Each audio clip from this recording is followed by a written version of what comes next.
Thank you everyone for joining us for the NSERC PermafrostNet seminar series. Today we have Rose Lefebvre, who's going to be talking about modeling the nitrogen cycle of mosses across the boreal forest.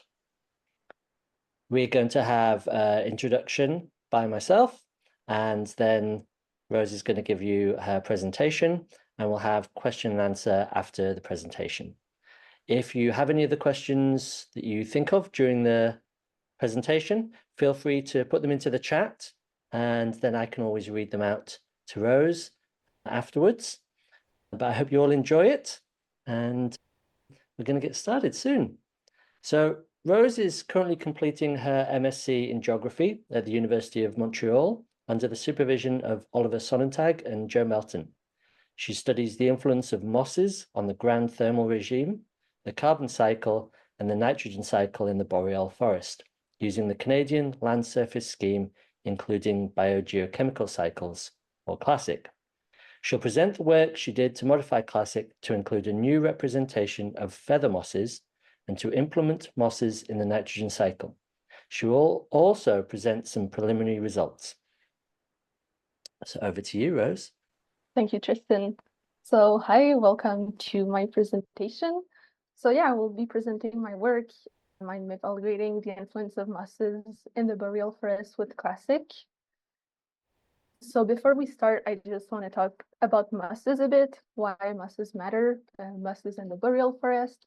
So mosses are non-vascular plants or bryophytes. It means they don't have any roots, they don't have stomata. So roots is what usually allows plants to go take nutrients in the soil. Stomata are little pores at the surface of leaves and stems, and it allows CO2 to come in for photosynthesis, but it also allows water to go out of the plant. So vascular plants, they do have stomata, so they're able to have a certain control on their water content if the temperature, the weather, if it's really dry, they can actually close their stomata to prevent the water from going out. But mosses don't have these stomata, so they can survive with very low contents of water. So this is how they survive drier periods. And in forests such as black spruce forests, mosses tend to dominate, and with canopy closure, actually feather mosses dominate a lot. So this is a plot from a paper by Bona et al. As you can see, these were there were black spruce forests with a feather moss cover, and you can see this is the feather moss ground cover. If we look at it from right to left, a bit counterintuitive, but as the canopy closes, because it's this canopy openness, we see that there is actually more feather moss with the closure of the canopy. So one thing that is pretty crucial with mosses and feather mosses too is that they do what we call biological nitrogen fixation, or BNF. So why is this important? We know that high latitude ecosystems are limited in nitrogen. So basically what limitation means is that there isn't enough nitrogen for photosynthesis. So for example, if I say, okay, I want to do photosynthesis, I need some carbon, I need some nitrogen. If I have a lot of carbon, but I have like almost no nitrogen, I can have all the carbon in the world. I won't be able to do photosynthesis because I'm limited by nitrogen. So this is actually a constraint to the ecosystem productivity when we don't have enough nitrogen. So this is what we mean by nitrogen limited. And mosses actually, as I mentioned before, they don't have roots. So this means they need a way to acquire nitrogen. They can't acquire nutrients like vascular plants do with their roots. So what they do is they have a symbiotic association with cyanobacteria, and those cyanobacteria can fix the nitrogen from the atmosphere for them. So this is how the mosses acquire nitrogen. And once this nitrogen, well, there is the moss, there is litter fall, eventually this gets in the soil. So this nitrogen eventually makes it to the soil. It's available to vascular plants. And in some ecosystems, like pristine ecosystems, it could be as much as half of the nitrogen input that could be attributed to this symbiotic relationship. So even though mosses are not the most productive compared to vascular plants such as trees, and they don't dominate the biomass, so mosses are very tiny, they cover the ground, their biomass is smaller than that of trees. Well, without nitrogen, vascular plants can't be productive, and mosses actually provide some of that nitrogen. So why would we want to include mosses in models? First of all, we can consider the physics aspect. So mosses have insulating properties. So a moss layer actually isolates from the heat. For example, this is a plot from Garnal et al. 2007. And this was an experiment to look at the soil temperature during a growing season. So this is an average over a growing season. And as you can see, the thicker the moss layer was, the cooler the soil was. So during the growing season, the summer, the moss is a bit more dry, and moss is very, very porous. There's a lot of air, and it isolates the ground, so the ground can stay a bit cooler. The heat from the atmosphere doesn't all come in. And there are actually two different models. So GS-BAC and Joules, there are land surface models that simulate the interaction between the atmosphere and the soil, so carbon fluxes between these two. And in these two models, mosses were implemented so that there could be an improvement of permafrost dynamics in the model. So we see it has an impact on soil temperatures. And there's also a biogeochemistry aspect.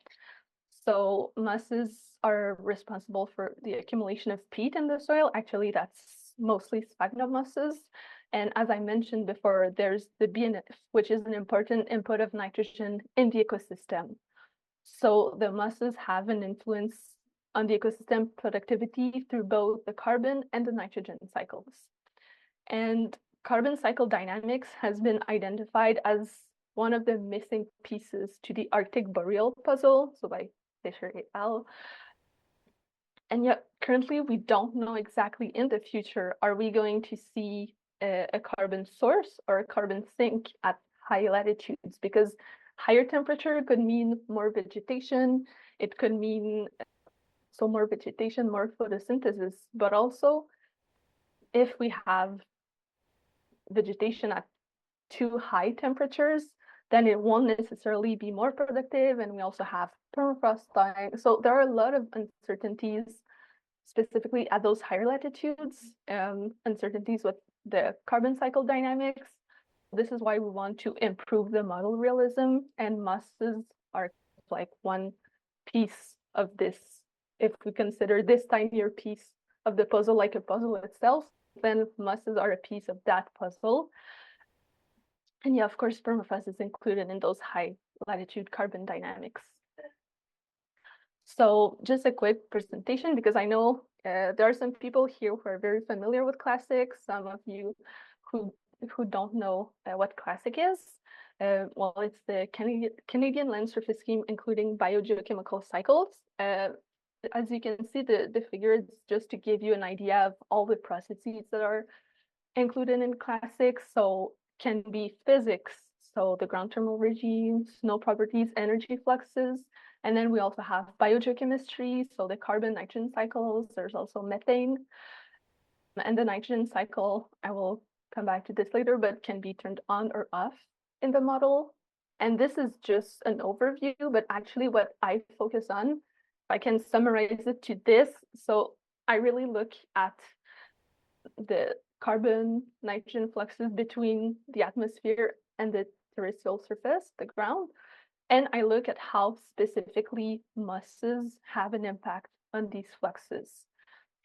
So currently, there are some nitrogen pools for different plant species in classic, but it's only for vascular plants. And there are plant functional types, or PFTs. I will come back to that like quickly. But for now, the only plant functional types included are vascular plants, and then we do have sphagnum moss. So they're not included in the nitrogen cycle, but they are represented. And just quickly, what a plant functional type is.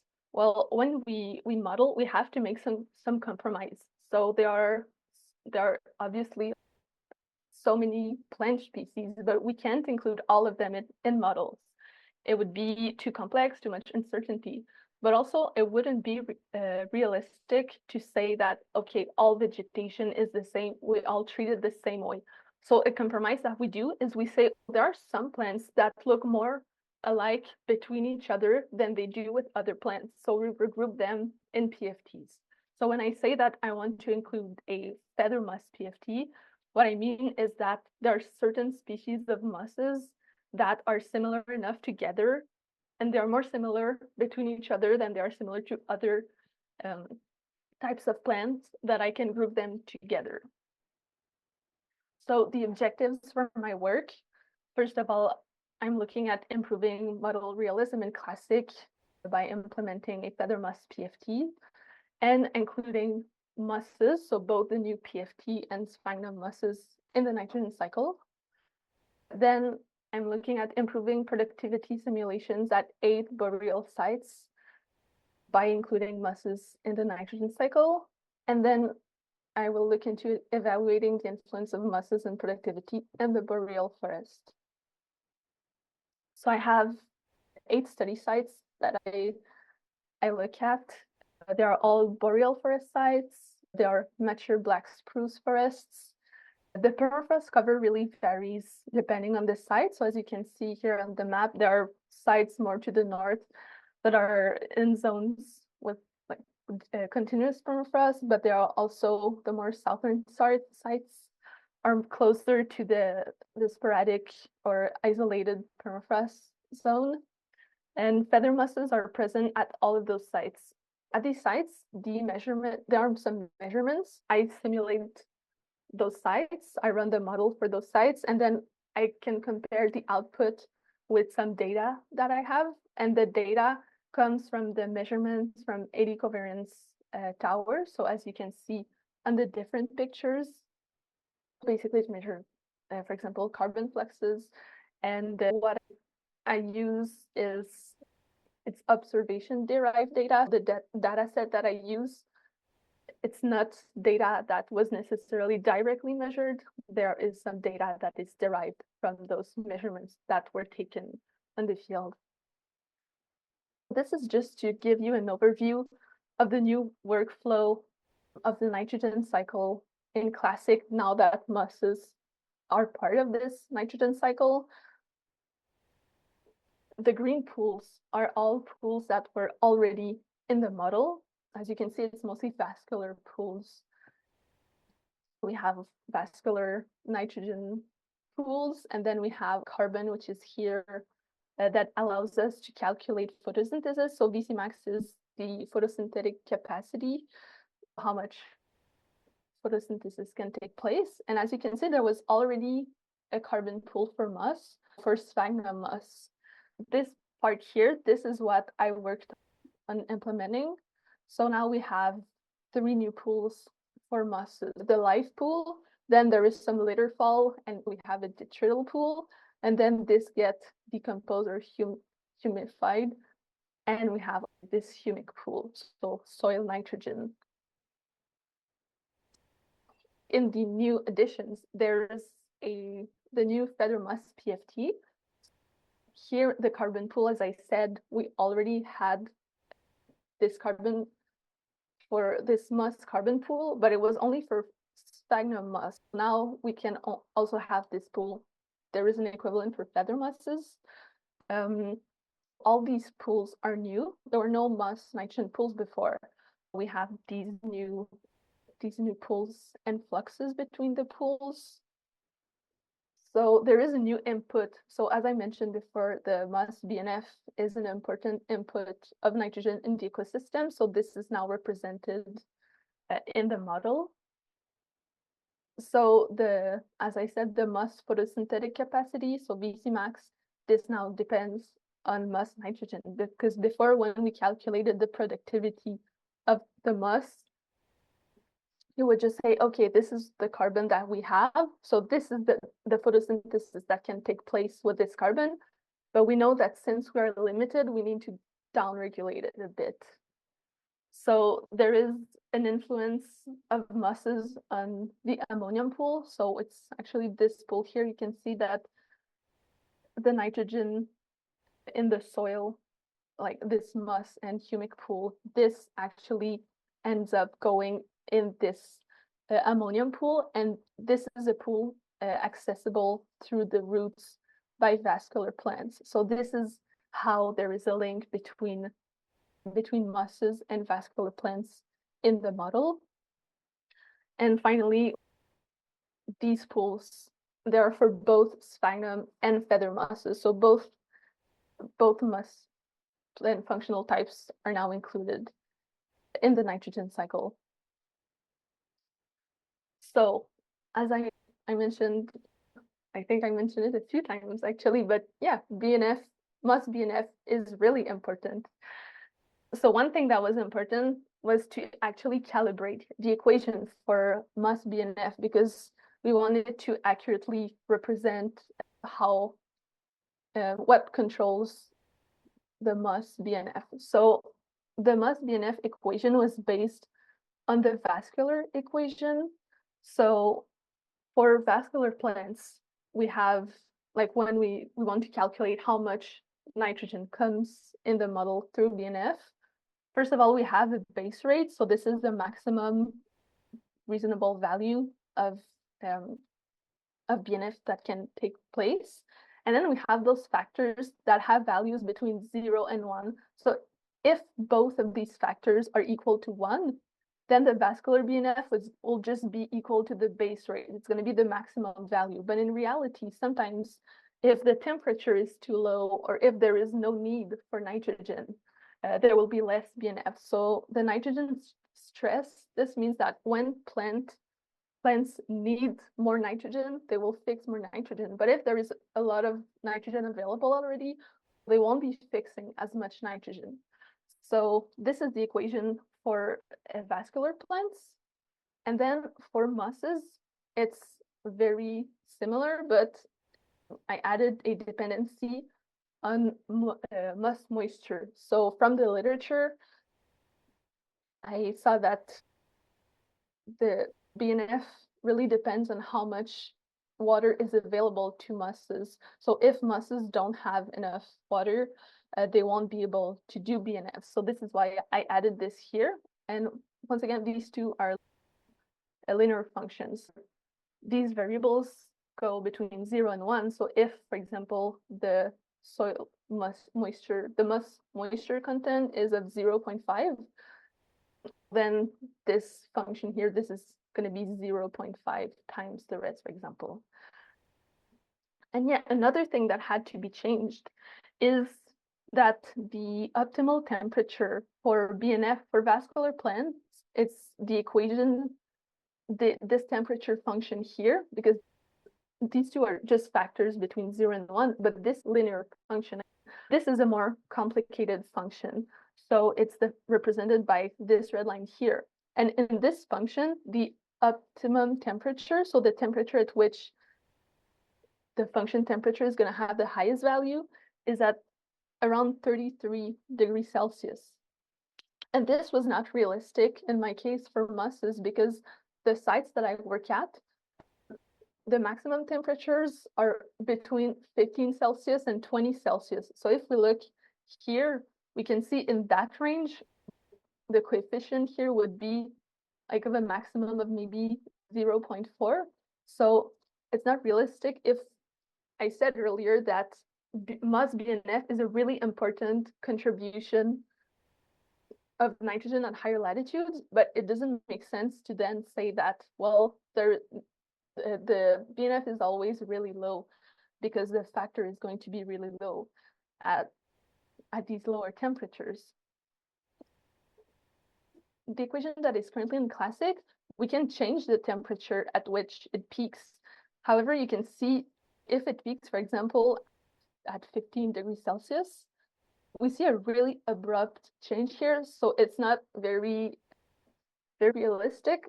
So what I did instead, we were using now a temperature dependency function that's modified from a paper by Kugisbrecht et al. So 2021. And in this paper, it's a different relationship, a different temperature function for BNF. So it's this red function here. And we see in this case, if we modify the temperature at which BNF peaks, we can still have this like bell-shaped curve. So yeah, here's the equation. So there's one thing here is that these parameters here, so the 2.6 and the 0.21, these have to be tweaked so that the function really peaks at 1, because I want this function to be between 0 and 1.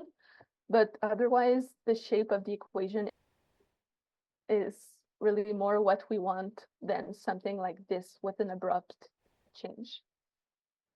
So this is something that still needs to be optimized. What is the temperature at which the function should peak? But now at least the function has a more reasonable shape. So the choice of parameter is also something that is very important. So I've been working on an informal sensitivity analysis. So basically I'm testing different combinations of parameters. I say informal because a sensitivity analysis, normally there's I guess a more formal way to do that. In my case, it's more just testing different parameters in a more manually. But yeah, what I do is I look also at which the model is more sensitive to which parameters. So the sensitivity means basically if I change the value of a parameter, does the model react a lot? So if the model is not very sensitive to a parameter, it means that if I tweak the value of this parameter, if the model is not sensitive, I won't see a lot of change in the model results. Versus if the model is very sensitive to a parameter, if I change the value of this parameter, I will see a big change in the model output. So one thing that I discovered over the past few months that is very, very important is that the function, the optimal temperature for my BNF temperature function, that's very important. Actually, I used to not see any results from my the informal sensitivity analysis. I would barely see any changes because this temperature optimum was way too high. So basically my temperature coefficient stayed very low, and I didn't see any changes when I was changing all kind of different parameters. And in the end, when I changed this temperature optimum parameter, then I started to see results, and I would see that changing the other parameters actually had an impact. And once again, not all the parameters need to be changed. So for example, there are some parameters that are related to how photosynthesis works, and that's more general to plants, like in a very general way, like most plants do photosynthesis the same way, so we can just use the same parameters for that. And then there are some other parameters where, for example, moss physics, they have roughly the same size, so the same roughness length, so we can use those parameters similarly. But then there are a few parameters that I noticed the model was a bit more sensitive to, so that I'm currently working optimizing. And just to roughly summarize which of these parameters I'm looking at, it's parameters related to, well, the carbon that is used for the plant growth or moss growth in my case. So the litter fall, which is the rate at which the nitrogen or the carbon goes from the light matter to the litter. And then same thing for going to the litter to the soil, the dark respiration rate, so respiration happening when there is no light. And the ability of moss to do photosynthesis, And then, as I mentioned, this optimal temperature for BNF and also an optimal temperature for the photosynthetic capacity. So I have some preliminary results. As I mentioned, I'm still working on optimizing the parameters, but mostly what I look at is the gross primary productivity.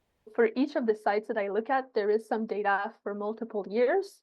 It's data that comes from eddy covariance downwards, so not data that is measured, but that is derived from other measurements. And yeah, I look at GPP, but there is also, this is the gross primary productivity.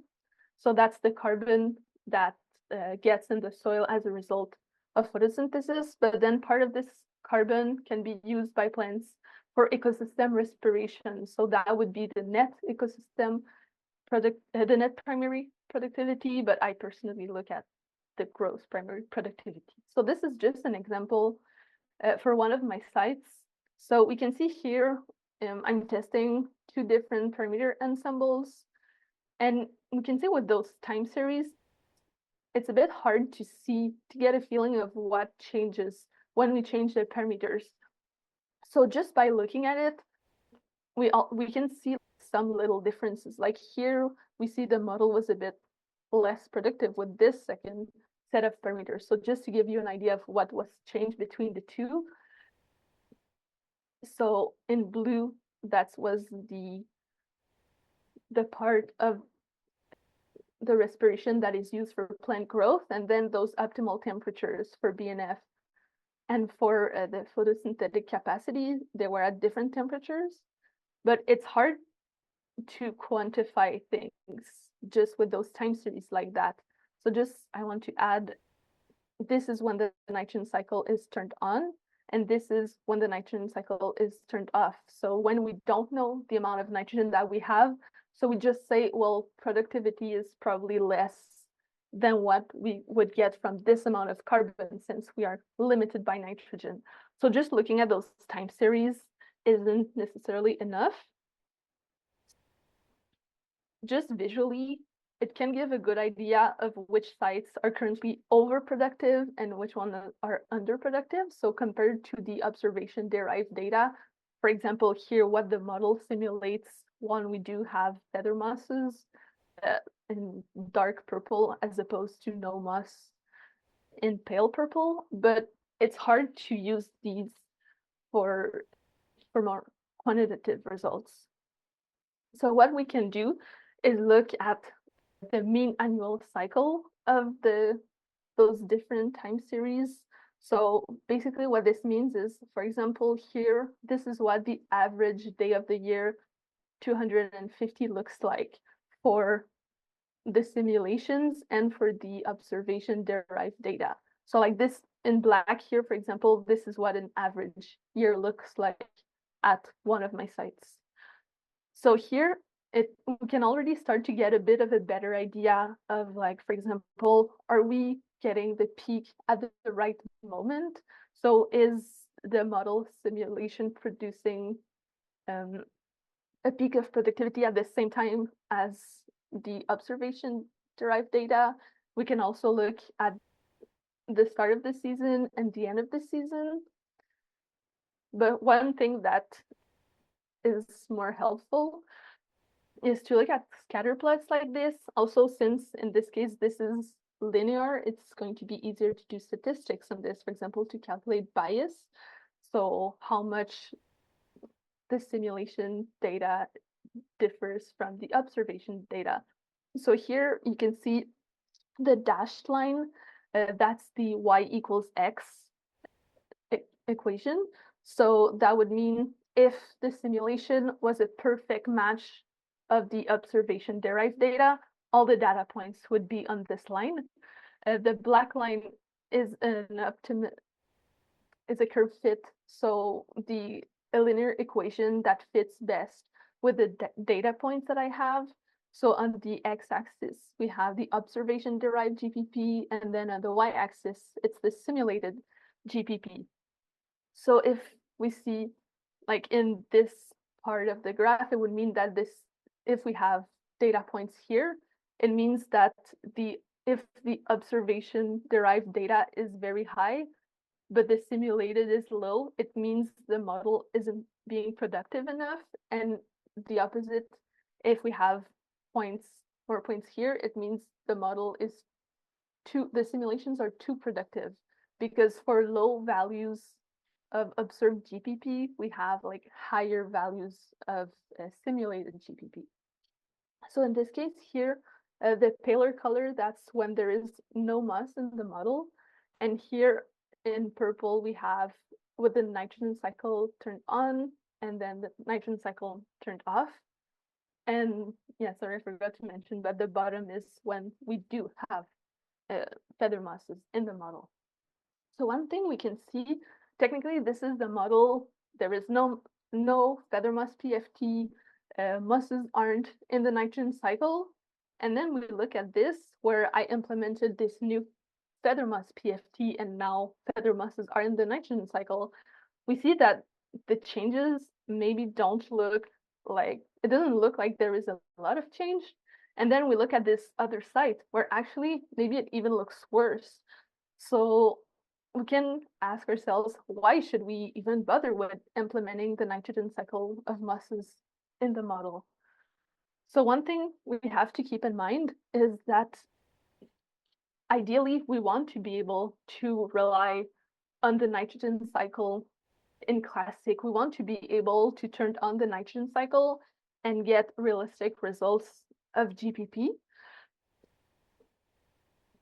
If we look at it with this perspective of wanting the nitrogen cycle to be on, well, then we can see that actually adding mosses does improve when the nitrogen cycle is turned on. So when the nitrogen cycle is on, this way, adding mosses, it improves productivity simulations, and it means we don't have to rely on empirical relationship for the carbon-nitrogen ratio. So when the nitrogen cycle is turned off, what we say is, okay, our productivity has to be downregulated because we know we are limited by nitrogen. But let's say we downregulate it to a third of what it is. If we have an empirical relationship of that kind, maybe this empirical relationship isn't going to hold in the future. While if we model the nitrogen that we have, we don't have to rely on such empirical relationship. We can just look at the amount of nitrogen that we have and use this. And also, when the nitrogen cycle is off, this moss cover, the additional productivity comes from the fact that initially the model was parameterized in such a way that we wanted the simulation to match as closely as possible the observation derived data without mosses being an option in the model. So the parameters were optimized, but mosses weren't a possibility in the model. So we were missing this piece, and we made the model fit the observation derived data without having the option of mosses. So there is a concept in modeling called equifinality. There are different ways to obtain the same results. We could ask ourselves, with this nitrogen cycle turned off, no moss, are we possibly getting the right values but for the wrong reasons? So we're not considering mosses and we're getting something close, but actually maybe we should be considering mosses. One thing I also wanted to just mention quickly is soil temperature, because I focus a lot on the productivity, but soil temperature is also something that Classic does model. And as I mentioned before, with mosses, they are very porous. So during the growing season, normally they prevent the heat from completely reaching the ground. So normally we should see that in the growing season, the soil should be cooler when there is a moss layer. Currently, we can see it's the case for some of these sites, but not everywhere. So this is something also that I think I should keep in mind when I'm working on the parameterization of the model. I look at GPP, but also, for example, soil temperature could be something else to consider. So this was just a quick mention of soil temperature, because this is also something we can do with Classic, even if it's not my main focus. And yeah, just a few words on my next steps. So I need to finish the optimization of parameters in the model. So then once I deem that, okay, this parameterization seems okay, I'll have to work on a statistical framework to go a bit further in my analysis. So I want to compare like the four possibilities that I have currently with the model. The nitrogen cycle can be on or off, and in both of these cases, I can have moss or no moss. And then there was a bit of a change of plan. So initially, I was supposed to run the boreal forest with my version of the model, and in the end, that changed. So it's much more complex to do a global run like that than just site level runs. So I currently run sites individually. But I will run future simulations. So basically just running the model, for example, until 2100, just to see what happens when there is moss, and basically compare in the future, if I have a future run when there is moss and then a future run when there is no moss, do I see a difference between those runs in the future? So yeah, just a few references. And yeah, so just the takeaways would be that feather mosses, they do have a big influence on the productivity through, for example, BNF. When the nitrogen cycle is turned on, mosses are necessary to simulate productivity, and it's important to really carefully look at the parameterization of the model. So that's it for me. Thank you for listening. It's an excellent presentation. Thank you very much, Rose. Thank you. Thanks, Rose. Very interesting work. It's nice to see all of the things you've done. I have a question. If you can go back to your slides showing the new nitrogen cycle components that you added. So you showed that your new pools that you added, this one. You have here like an input that's named BNF and the position. And I was just wondering, where does the input come from? And is it just like a partitioning of what was initially just going into the vascular nitrogen life pool? The deposition, that's from files that are generated like the CO2 files or the files generated to put in the model. For the vascular plants, the BNF comes from what we call like free living BNF. So it's like bacteria that are like in the soil, not necessarily associated to vascular plants. So it's not exactly the same. So yeah, this is where the BNF that goes in the vascular pools comes from. All right. Yeah. So yeah, thanks. Because I guess I'm just wondering if you had to add also the process that would generate the BNF in the position for moss, or was it already there in the model and you just redirected it into your moss pool there, the moss nitrogen? Yeah, that I think it was redirected. I think because normally it goes in the ground, but now I think it goes like in the moss and life pool. Okay. I'd have to double check, but yeah, I think that was what happened. All right, thanks. Thank you. Yeah, Oliver? Yeah, hi. What are the next steps in terms of testing or adding things or simplifying things or? Yeah, so for now, so I'll just go back to this slide, but basically it's really like finish up the optimization of parameters. So I have different parameters ensemble that I've tested. So for this presentation, I just picked two just to have like plots and show what happens. but yeah, I do want to look a bit more firmly at what the ideal set of parameter would be for the model, and then use, when I do have a set of parameters that I'm satisfied with, evaluate the model performance and compare the different cases with the nitrogen cycle on or off, feather mosses present or not. And then, as we've kind of discussed this a bit, but basically running the future Yes. simulations. What would the next student do?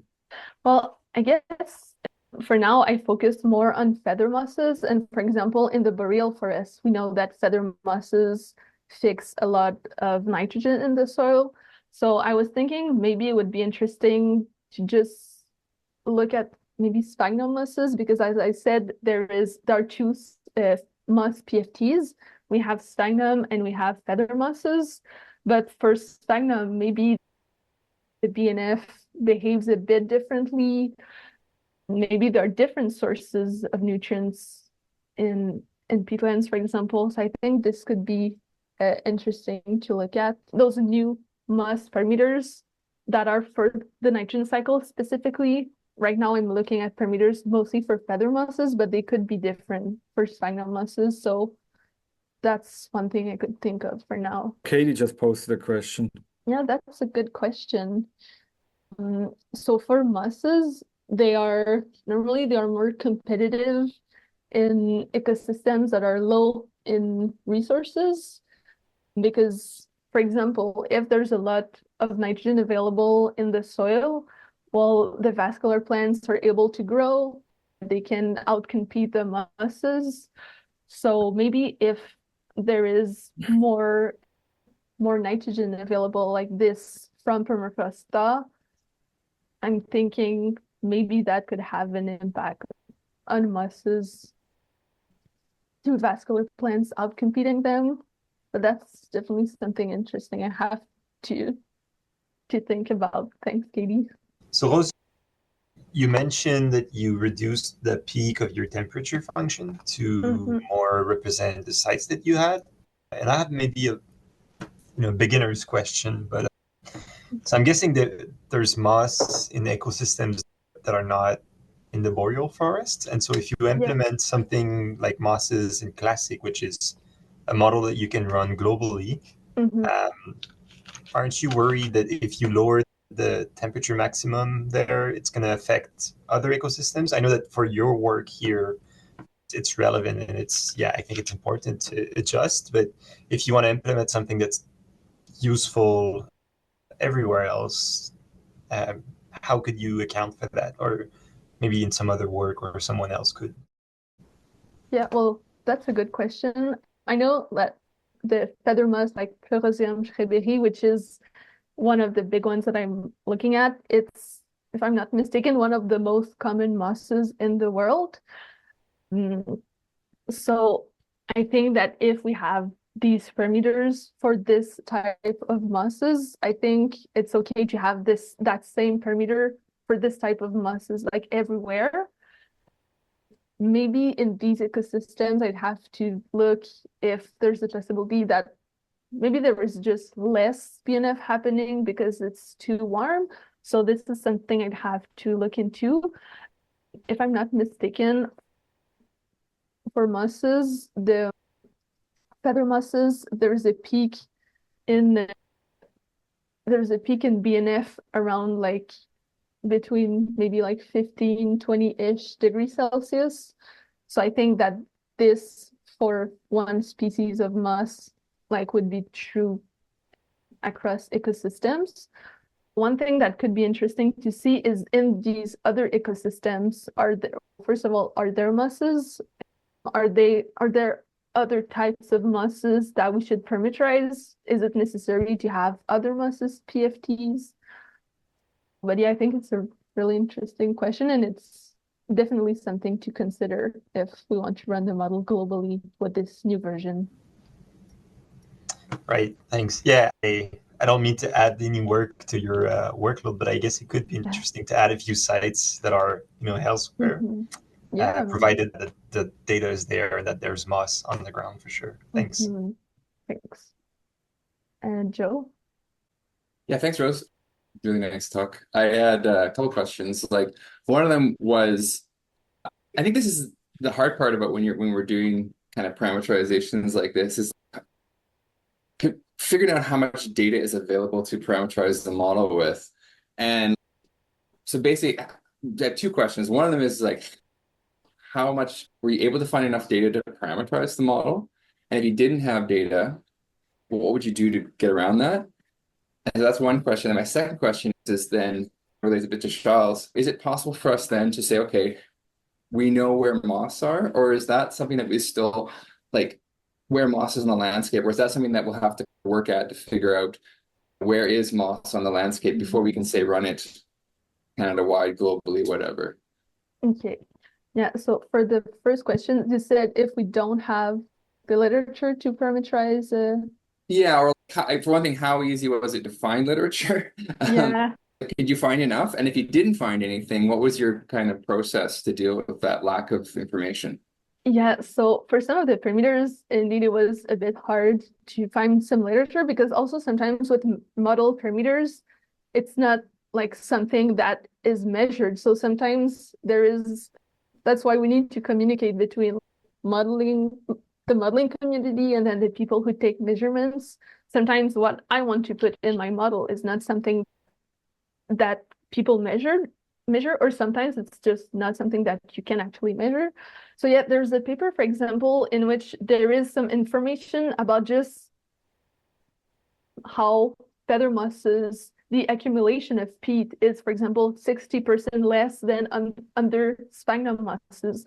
So I guess I'm lucky because people already did the work of parameterizing sphagnum mosses in the model. So in this specific case, I was able to just say, okay, this is the value we have in the model for sphagnum, and I know it should be a bit smaller for feather mosses, so I could deduce that kind of things. Sometimes it's just trying to say if I want to know what the nitrogen should look like. Maybe I don't have literature about nitrogen directly, but I have some information about carbon. I have some information about the carbon-nitrogen ratio. I can use this information to deduce nitrogen. So sometimes it's just trying not to go directly, this is what I need, so this is the information that I need to look for, but this is what I need, so these are other things that I can look for and combine those pieces to try to get a result. And for your second question, you said something, it was about how we, if you have some clues about how we would then take your parameterization and be like, okay, where do we apply it across the landscape? Where are the feather moss? There's a lot more information of vegetation cover, I feel, for vascular plants than for mosses. From what I've been reading, the feather mosses are often really found, for example, with black spruce forests and mature forests, because with the canopy closure, we tend to see more of a feather moss cover. And yet, in general, when we have deciduous trees or trees with leaves, they lose their leaf, it covers the ground, so the moss doesn't have access to resources. So the litter covers the moss. So I'm thinking maybe we could use as a proxy, for example, this is where we have needle leaf trees, this is where we have black spruce or other species where we could find literature about a presence of moss, and then look at the vascular plants and see, for example, okay, we know we have evergreen trees. This could give us a first step of maybe there is a moss cover in these areas. So maybe look with both the species of trees and the age of the stems. So if the canopy is more close, well, there's a bit more of a feather moss cover specifically. So I think it would have to be, once again, indirectly going with trees or other types of plants for which we have more information compared to just trying to find a database of moss cover. Okay, thanks, Rose. Gesa? Thank you very much for your great presentation.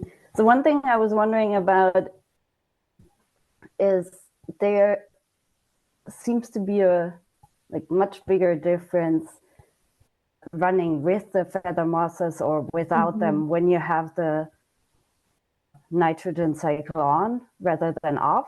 It's like the results at some of the sites are quite similar if you have the feather mosses with and without the nitrogen cycle on.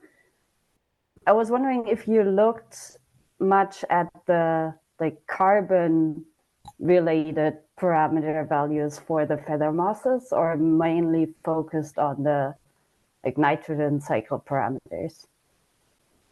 I'd say some of the parameters that I'm looking at optimizing, it's really related to the carbon cycle, but I think there's also a part that is due to the sensitivity of those parameters. I think when the nitrogen cycle is off, maybe the moss doesn't matter as much, because a big contribution of the moss is through BNF.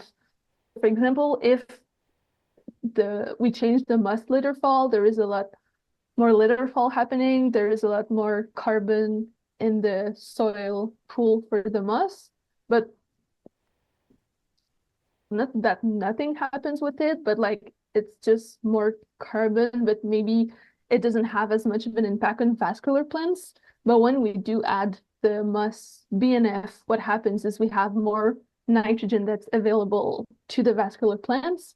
So I'm thinking maybe that's why we see such a difference. So we have previously vascular plants that were much more limited in nitrogen, and then we have suddenly a lot more nitrogen being brought through BNF. So maybe this could be why we're seeing much more of a difference when the nitrogen cycle is turned on, when we compare no moss versus feather moss. Thank you very much, Rose. It's a fantastic presentation. Have a good day, everyone.